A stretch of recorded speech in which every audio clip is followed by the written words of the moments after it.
Good day po mga kanegosyo, at mga ka-laundry.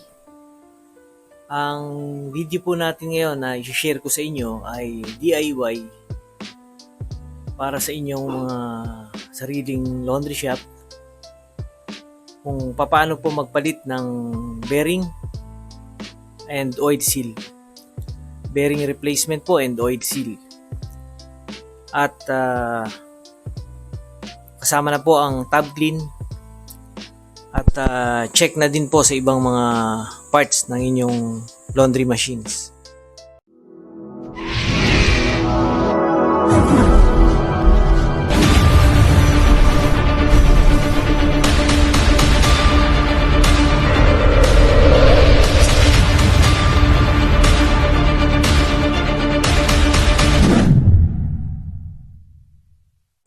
Ang video po natin ay series. Meron po tayong part 1 hanggang part 3. Kaya sana po ay masubaybayan ninyo ang video natin. At sigurado pong mapapakinabangan ninyo ito sa inyong mga laundry shops. Dahil alam nyo naman pong napakamahal ang maintenance ng mga laundry machines. So ito po ay para makatulong sa inyo kung paano inyo i-maintain ang inyong sariling laundry shop business, mga laundry machines.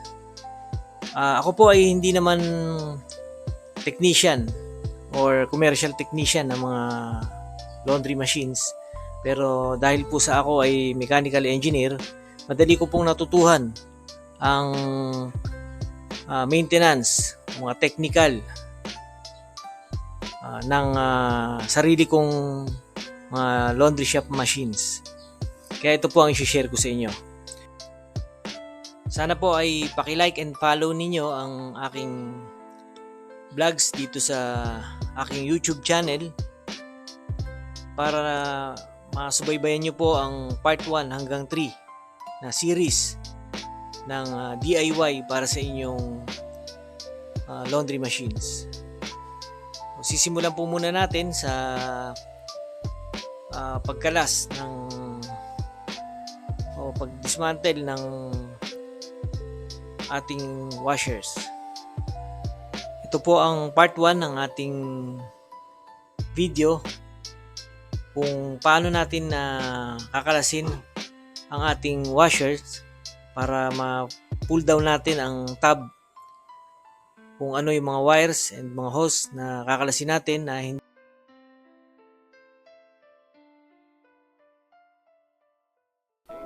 Ito po ang mga tools na kailangan natin. Yan, ang Phillips screw, screwdriver, socket wrench, 17mm, 10mm, 14mm, and pliers, long screw and long Phillips, and saka yung rubber na hammer natin. Ay, bago po ang lahat, be sure po na naka-unplug ang ating machines. Ang una po nating kakalasin ay itong soap dispenser.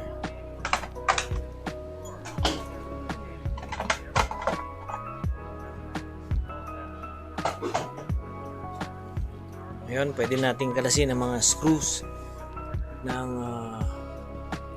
digital panel na control panel.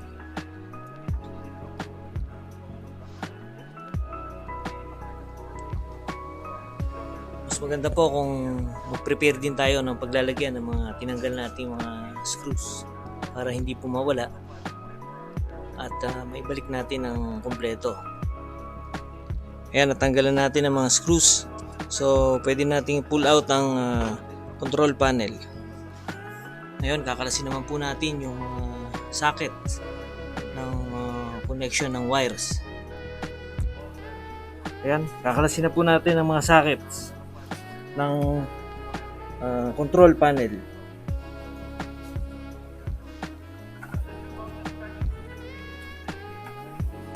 Okay, ang susunod naman po natin ay ang mga screws. Yan. Pero bago po yan, unahin muna natin itong filter. Alasin natin ang filter ng motor pump. Yan, ito yung kanyang drain. So, sasahurin po natin yung tubig na lalabas dyan. Okay, drain po muna natin sa drain hose. Yan. Tapos, pull out na natin ang filter. Ito po ang filter ng water pump, motor pump. Kaya lang natin tumulo, and then kakalasin po natin yung screw sa loob. Yan, meron pong isang screw dito. Yan, kakalasin po natin yan. Okay, pag ngayong naalis na po natin yung screw, pwede na nating pull out itong plastic.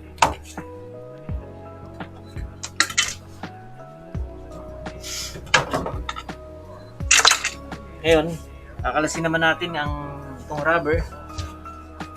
So, para makalis natin, kailangan po natin ng special tool. So, para malis po natin yung spring na nag-hold sa kanya.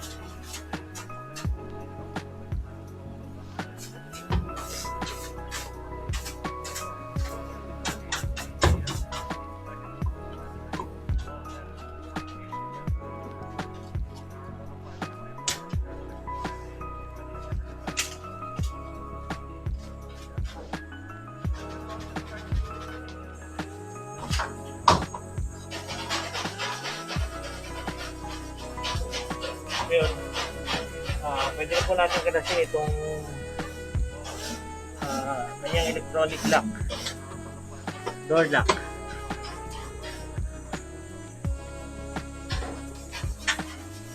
Okay, nakalasin na po natin itong mga screw para ma-pull out natin pull down natin itong buong panel.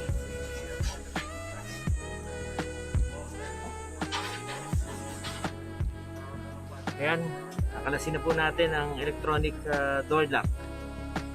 Ayan, para hindi po mawala yung screw na ginamit natin, mas maganda ibalik natin sa kanya ulit. Para alam natin kung ano yung screw para sa kanya. Hindi tayo malito. Okay, tanggalin po natin yung socket. Ito po yung socket. Ayan, yung door lock. Ayan, tatanggalin na po natin itong buong panel. Ito po.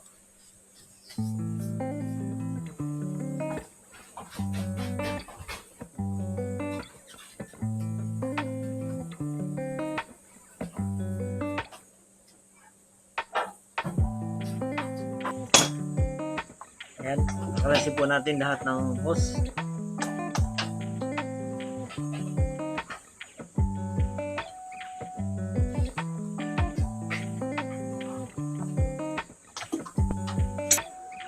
Kalasin po muna natin itong screw para malis natin itong hose sa side.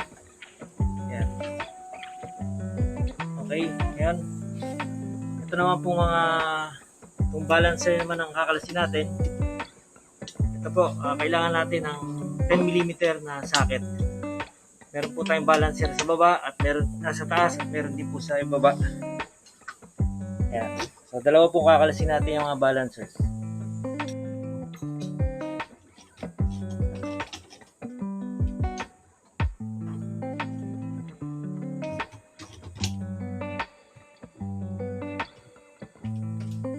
Ngayon, nandito na po tayo sa likod ng machine para i-pull out naman natin ang motor.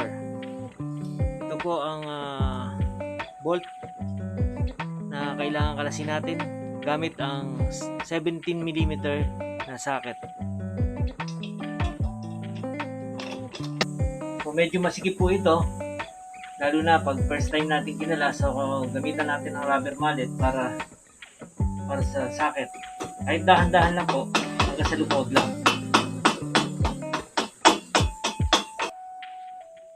Ngayon, naluwagan na po natin yung bolt ng motor. So, kalasin muna natin itong mga wires niya. So, meron pong mga nag-hold sa kanya na screw. Ayan, ito. Ito po yung screw na yan. ito, kakalasin po muna natin ito. Yan, yung tatlong screw. Para matanggal po natin yung socket na nakakonekta sa motor.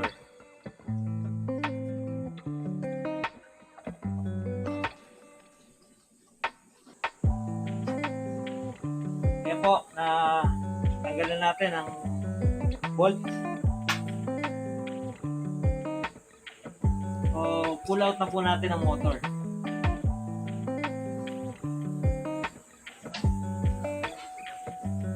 Uga-ugain lang po natin yan ng dahan-dahan para lumuwag, para mabunot natin.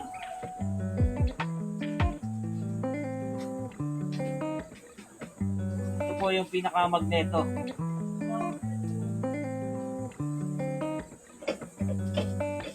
Yan. Sa lumuwag na po yan.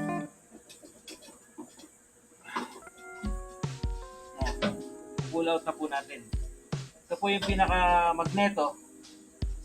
At ito naman yung stator. Ito po ang stator.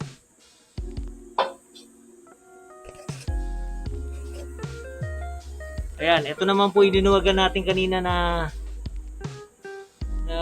screw na wires. Ayan, makikita na natin yung socket. Ito po, yung kulay blue. So, pwede na natin bunutin yung socket bago natin tanggalin yung stator. Sa stator naman po, kailangan natin ng 10mm na socket. Meron siyang 6 na bolts para ma-pull out natin yung stator. Ayan po, nakalasan natin lahat ng bolts sa stator. Kalasin na po natin itong buong stator.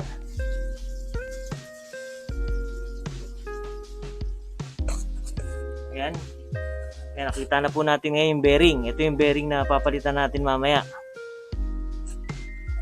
Ayan. Ito, kakalasin din po natin itong shock absorber. Saka itong hose. Ito po yung hose, drain hose. Kakalasin po natin yan. Okay. Para ma-pull out natin itong buong tab. Para malinisan din po natin. Ayan na po ang stator at magneto. Yan, nakalas na natin. Mas maganda po yan, ilapag ninyo sa isang malinis na mating para siguradong hindi sila ma-damage. Ngayon, ituloy na po natin ang pagkalas sa mga balancers. Ayan, ayan po yung mga balancers. Yan yung kaninang niluwagan natin. Gamit ang 10mm na socket wrench. Ayan, ayan po yung sa ibaba. At ayan naman yung sa itaas.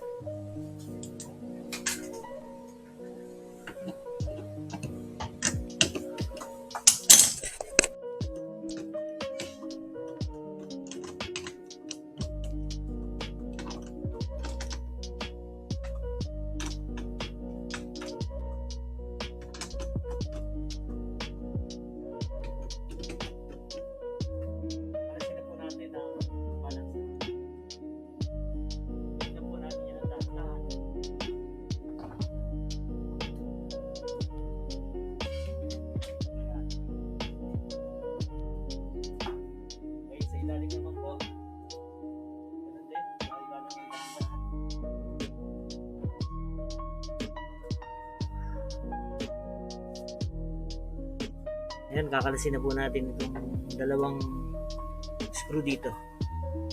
Ayan, sa ilalim. Ito po yung nakakonekta sa drain motor. Ito po yung drain hose. Ayan, nalugan na po natin yung lock niya na clamp. Bubunutin na natin itong plastic. Ayan. Ayan, ito po yung hose ng drain. Ngayon, kakalasin naman po natin itong shock absorbers. Ang pagkalas naman po nito, meron po itong lock dito po sa dulo. Ito po yung pin lock niya na plastic. Pipress lang po natin itong magkabilang ito. Ito yung pinaka-lock niya. Ito. Para mabunot natin dito. Okay, so ito po, medyo matigas. Pwede natin gamitan ng splice pang press do sa lock. Yan, pag na-press na natin to, mabubunot na natin. Yan po, naluwag wag na bunutin natin yung pin lock na plastic. So ito na po yung shock absorber. I-bend lang natin siya papunta dito para hindi makasagabal. Yan po. Pwede rin po natin grasahan yan yung loob para mas maganda yung play niya. Linisin natin, tapos lagyan ng grasang bago. Yan, para mas maganda po yung galaw niya uli. Function siya uli na parang bago. Hindi naman po kailangan palitan agad yan. Okay. So, tatlo po yan, shock absorbers. Lipat naman tayo sa kabilang side. Ngayon, kakalasin naman po natin ang mga socket sa wiring ng heater. Ito po. Heater yan.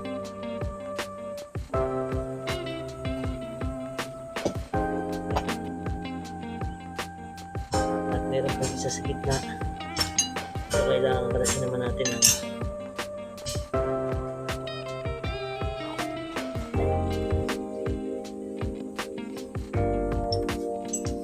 gamitan po natin ang wrench na 10mm.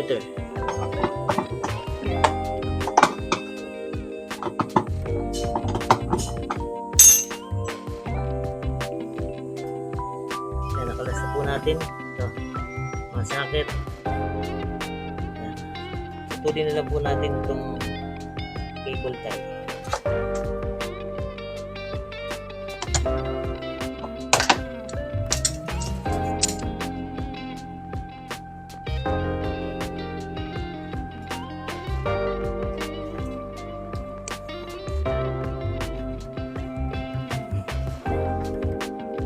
So ngayon po, nakalas na natin lahat ng mga hose at mga wires. So ngayon po, nakalas na natin lahat ng mga hose at mga wires, sockets. Yan, ito naman ang kakalasin natin ngayon, yung mga spring. Yan po ang bumubuhat sa ating tab. Ayan, dalawa po yung spring na yan. Yan, makikita nyo po, ayan. Medyo malalaking spring yan. Dalawa yan sa magkabilang side. Yan po ang tatanggalin natin ngayon. Pero meron din pong lock yan na plastic. Yan. Bago po natin maalis yung spring, meron po yan lock dito na plastic. Kailangan tanggalin muna natin. So, dahil pag hindi natin tinanggal, hindi natin matatanggal yung spring. Yan, ito po yung lock nya. So ngayon, pwede na po natin matanggal ang spring. Magkabila po na yan ay may lock pareho. So ayan po, naibaba na natin ang tab. Ayan. So ito po ang part 1 ng aking video para sa DIY ng laundry shop washer and dryer.